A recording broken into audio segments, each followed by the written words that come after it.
आप किसी की भी दुनिया की सुपर पावर के साथ मिल जाए, कोई फ़ायदा नहीं है।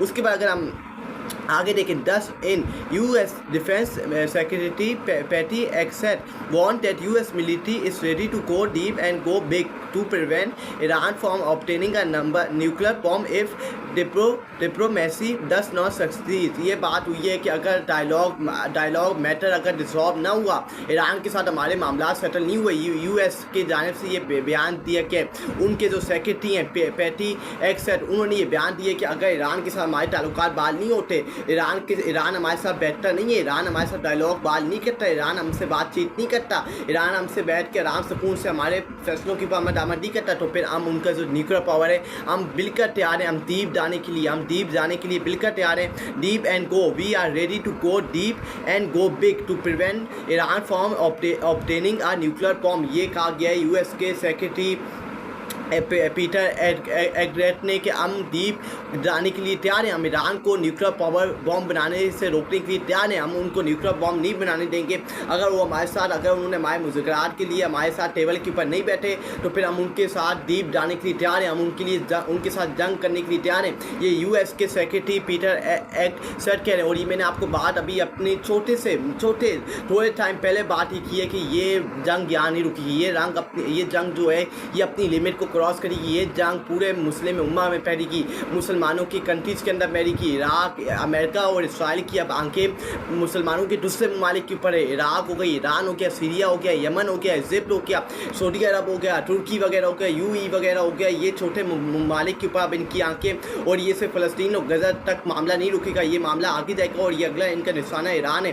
काफ़ी अरसे से ईरान के ऊपर नज़र रख के बैठे हुए और ईरान के ऊपर कभी भी हमला कर सकते हैं, लेकिन ईरान इंशाअल्लाह ईरान कामयाब होगा। ईरान के मुसलमान गैरतमंद मुसलमान है, गज़ा के मुसलमान गैरतमंद मुसलमान है, फ़लस्तीन के मुसलमान गैरतमंद मुसलमान है, बांग्लादेश, सऊदी अरब के मुसलमान, लेकिन इनके जो लीडर्स हैं, जो इनके हुक्मरान हैं, वो बेगैरत है, वो कठपुतली हैं, उनकी कोई औकात नहीं है, वो अमेरिका के गुलाम है, अमेरिका के जूते पॉलिश करते हैं। उसके बाद boycott game strong, KFC and McDonald's franchises shut down country wide एमिड fair of attacks. ये बात हकीकत है कि बॉयकॉट का जो गेम है वो स्ट्रॉन्ग हो गया। अब वो मज़ीद अपना जो गिफ्ट है बॉयकॉट का, वो अपना इजाफा ले रहे हैं, लोग अब बॉयकॉट कर रहे हैं, लोग अपने मुसलमान ये पैगाम भेज रहे हैं इसराइली रिंडों को, इसराइली यजीदों को कि हम अपने मुसलमान बहन भाइयों के साथ खड़े हैं। KFC और मैकडोनल्ड्स पाकिस्तान के अंदर खुले हुए थे, वो बंद हो गए, वो शट डाउन हो गए, क्योंकि उनको खौफ है, उनको डर है कि यहाँ लोग हमला कर रहे हैं, लोगों जो फेयर ऑफ अटैक्स हैं कि लोग यहाँ हमला कर रहे हैं, लोग प्रोटेस्ट कर रहे हैं, लोग ये शीशे वगैरह मैकडोनल्ड्स KFC को नुकसान पहुँचा रहे हैं, इसलिए उन्होंने पूरी पाकिस्तान के अंदर सारे मैकडोनल्ड्स और KFC को बंद कर दिए कि कंट्री वाइड शट डाउन हो गए KFC और मैकडोनल्ड्स। और ये बात हकीकत है। वो मैं एक बात करना चाहता हूँ, यहाँ एक बात का जिक्र करना चाहता हूँ कि मैंने ये कल 1 या 2 दिन पहले की खबर है कि एक बंदा KFC के अंदर घुस के एक जो मील वगैरह दे रहा था लोगों को, उनको मील्स वगैरह बना के दे रहा KFC के अंदर, वो काम करता वर्कर, उसको घुस के एक बाहर से आम आदमी ने उसको घुस के 2 बंदों ने उसको कत्ल कर दिया, उसको शहीद कर दिया। ये क्या है? ये इंसानियत नहीं है, ये जालत है, ये जालत है, इसको रोकना चाहिए। प्रोटेस्ट करने का और भी तरीके हैं, अपने मुसलमानों को मार रहे हैं, अपने मुसलमानों को शहीद कर रहे हैं, ये आप कैसा है? इससे आप ना समझे कि ये आपने करके अपने अल्लाह को खुश कर दिया, अपने नबी करीम सल्लल्लाहु अलैहि वसल्लम को खुश कर दिया।